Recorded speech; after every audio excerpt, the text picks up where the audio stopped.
बच्चों, हमने हिंदी गरिमा में अध्याय 5 में एक शरीर में कितने दो हैं कविता पढ़ी। अब हम पार्ट 2 में उसकी एक्सरसाइज पढ़ेंगे, समझेंगे और साथ ही साथ फेयर नोटबुक में लिखेंगे।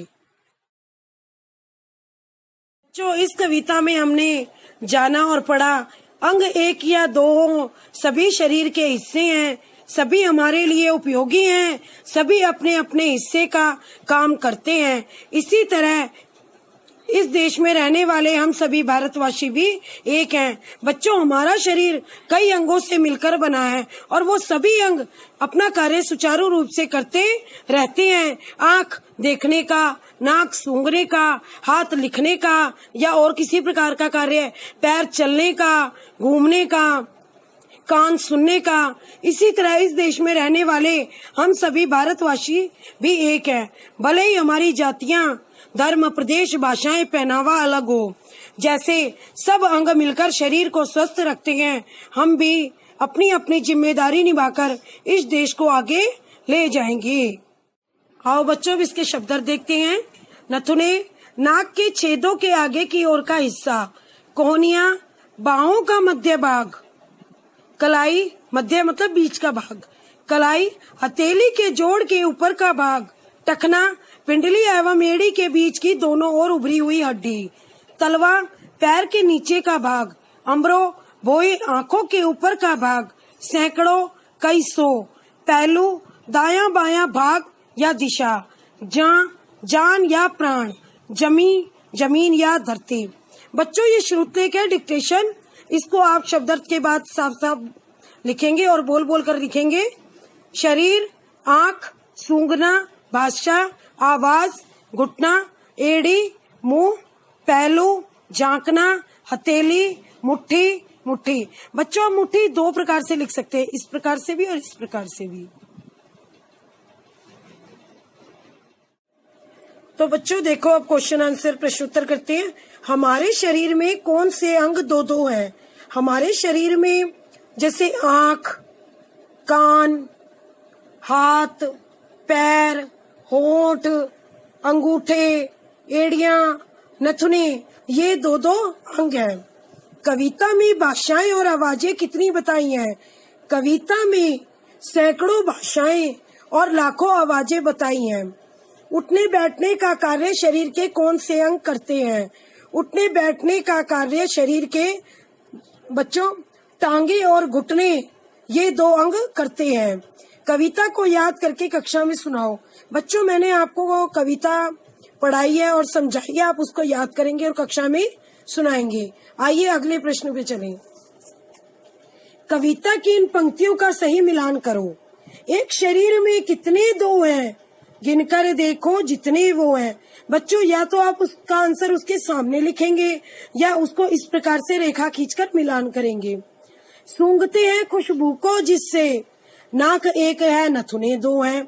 बच्चों, नाक एक है, हमारे शरीर का जो ये भाग है ये एक है, पर इसके नथुने जो नाक के छेदों के आगे की ओर का हिस्सा है वो दो है, जो सूंघने का कार्य करते हैं। लाखों आवाजें सुनते हैं, सुनने वाले कान तो दो हैं। कान भी दो हैं, होठ भी दो हैं, दाया बाया कंधे दो हैं। अगला देखिए बच्चों, भागने का काम किनसे करते हैं? आप उत्तर लिखेंगे। भागने का काम पैरों से करते हैं। मुट्ठी खोलने पर क्या बन जाती है? मुट्ठी खोलने पर हथेली बन जाती है। इस कविता के अंत में किन्हें एक बताया गया है? इस कविता के अंत में बच्चों किन्हें एक बताया गया? इस कविता के अंत में क्या कहते हैं? प्राण, दिल, आकाश, सूरज, धरती और हिंदुस्तान को एक बताया गया है। देखिए बच्चों, मूल्याधारित प्रश्न, कोई एक करो। Do anyone. बच्चों, हमने इन दो प्रश्न में से एक करना है। मैं आपको पहला प्रश्न बताऊंगी। शरीर को सदा स्वस्थ रखने के लिए हमें क्या करना चाहिए? बच्चों, ये प्रश्न मैं आपको कार्य पुस्तिका के द्वारा समझाऊंगी और बताऊंगी। तो आइए, शरीर को सदा स्वस्थ रखने के लिए हमें क्या करना चाहिए? बच्चों, शरीर तो भगवान ने आपको दिया है, शरीर को स्वस्थ रखना आपका कर्तव्य बनता है। तो आइए अपने शरीर को स्वस्थ रखने के हम नियम देखते हैं। अपने भोजन में फल, सब्जियों, साबुत अनाज और तरल पदार्थों को उचित मात्रा में शामिल करें। हमें कम से कम 6 से 8 घंटे की नींद लेनी चाहिए। प्रतिदिन हमें केवल 15 मिनट की एक्सरसाइज, जिसको आप व्यायाम भी बोलते हैं, भी करनी जरूरी है, जो आपके जीवन काल को 3 साल बढ़ा सकती है। बच्चों, जब हम एक्सरसाइज करेंगे, हम व्यायाम करेंगे, जिससे हमारा शरीर चुस्ती रहे, हमारे शरीर में चुस्ती स्फूर्ति रहेगी, तो हम अपने शरीर को स्वस्थ के साथ साथ अपनी उम्र भी बढ़ा सकते हैं। जब हमें कोई बीमारी लगेगी, हमारा शरीर बिल्कुल हिट और फिट रहेगा, तो इससे हमारी बॉडी सही रहेगी। आइए, शरीर को हमेशा सीधा रखें, यानी बैठे तो तनकर, चले तो तनकर, खड़े रहे तो तनकर, अर्थात शरीर हमेशा चुस्त रखें, एक्टिव रखें। घर के कार्यों को स्वयं करें, यह कार्य अनेक व्यायाम का फल देते हैं। बच्चों, मैंने बताया था एक्सरसाइज करने से, व्यायाम करने से हमारी शरीर की सारी बीमारियां दूर हो जाती हैं।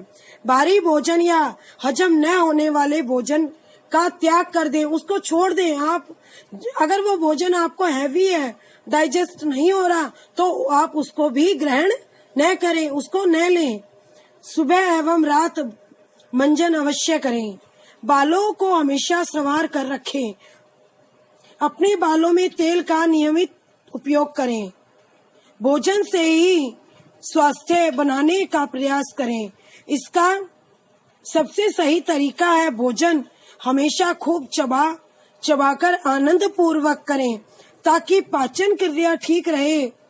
इससे कोई भी समस्या उत्पन्न ही नहीं होगी। बच्चों, जब हमारी पाचन क्रिया सही रहेगी, तो हमारा शरीर अपने आप सही और चुस्त रहेगा, जिससे हमारे शरीर को कोई भी बीमारी नहीं लगेगी।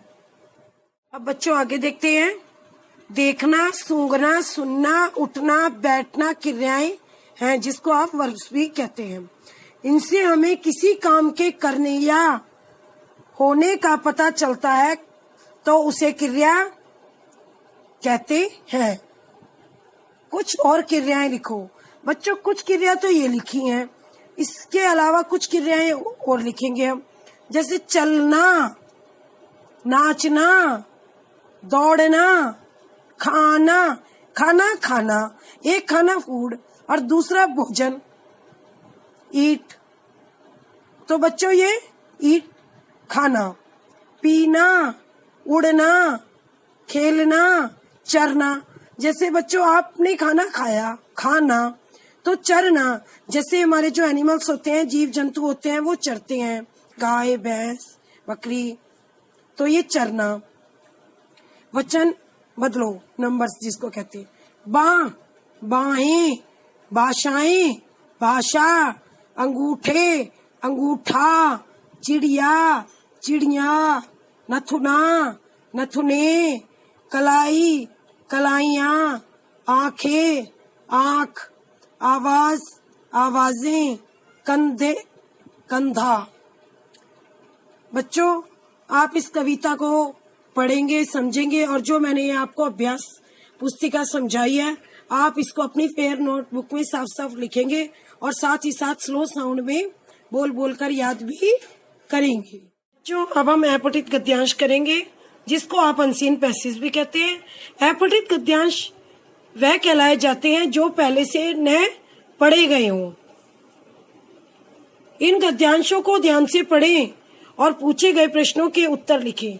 बच्चों, ये जो पैरा दिया हुआ है और जो इसके प्रश्न हैं, इनके उत्तर आपने इस पैरे में से छांट कर लिखने हैं। तो उसके लिए पहले आप ये पैरा पढ़ेंगे, फिर इन प्रश्नों का उत्तर इसमें से छांट कर लिखेंगे। तो आइए, जल और थल में समान रूप से विचरण करने वाले प्राणी, विचरण होता है घूमने वाले प्राणी, ऊदबिलाव का नाम किसने नहीं सुना होगा? बच्चों, आपने ऊदबिलाव का नाम तो सुना ही होगा। ऊदबिलाव का यह नाम उसकी बिल्ली जैसी शक्ल के कारण पड़ा है।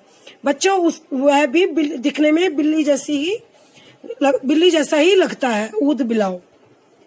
हालांकि उसका बिल्ली की प्रजाति से कोई संबंध नहीं है।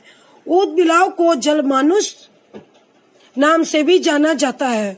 ऊद बिलाव पानी में मछलियों की तरह तैर लेता है, परंतु यह अपना बिल पानी के पास सूखे स्थान में बनाता है, जिसमें कई द्वार होते हैं।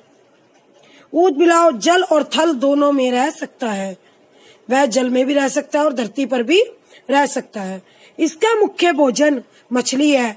इसका मुख्य भोजन क्या है? मछली। वह मछली खाता है, पर यह मेंढक और केकड़े भी बड़े चाव से खाता है। चाव होता है शौक से। यह बड़ा चालाक और फुर्तीला जानवर है जो आसानी से पकड़ में नहीं आता। तो बच्चों देखें, ऊद बिलाव का यह नाम क्यों पड़ा? ऊद बिलाव का यह नाम उसकी बिल्ली जैसी शक्ल के कारण पड़ा। आप ये इसका आंसर ये लिखेंगे, ऊद बिलाव अपना बिल कहाँ बनाता है? इसका उत्तर आप यहाँ देखेंगे। ऊद बिलाव अपना बिल पानी के पास सूखे स्थान में बनाता है। ऊद बिलाव को पकड़ना मुश्किल क्यों है? ऊद बिलाव को पकड़ना मुश्किल इसलिए क्योंकि यह बड़ा चालाक और फुर्तीला जानवर है जो आसानी से पकड़ में नहीं आता। ऊद बिलाव को किस अन्य नाम से जाना जाता है? ऊद बिलाव को जलमानुष नाम से भी जाना जाता है। ऊद बिलाव का मुख्य भोजन क्या है? ऊद बिलाव का मुख्य भोजन मछली है। तो बच्चों, आप इस अपठित गद्यांश को पढ़ेंगे, समझेंगे और इन प्रश्नों के उत्तर इसमें से छांटकर यहाँ पर लिखेंगे।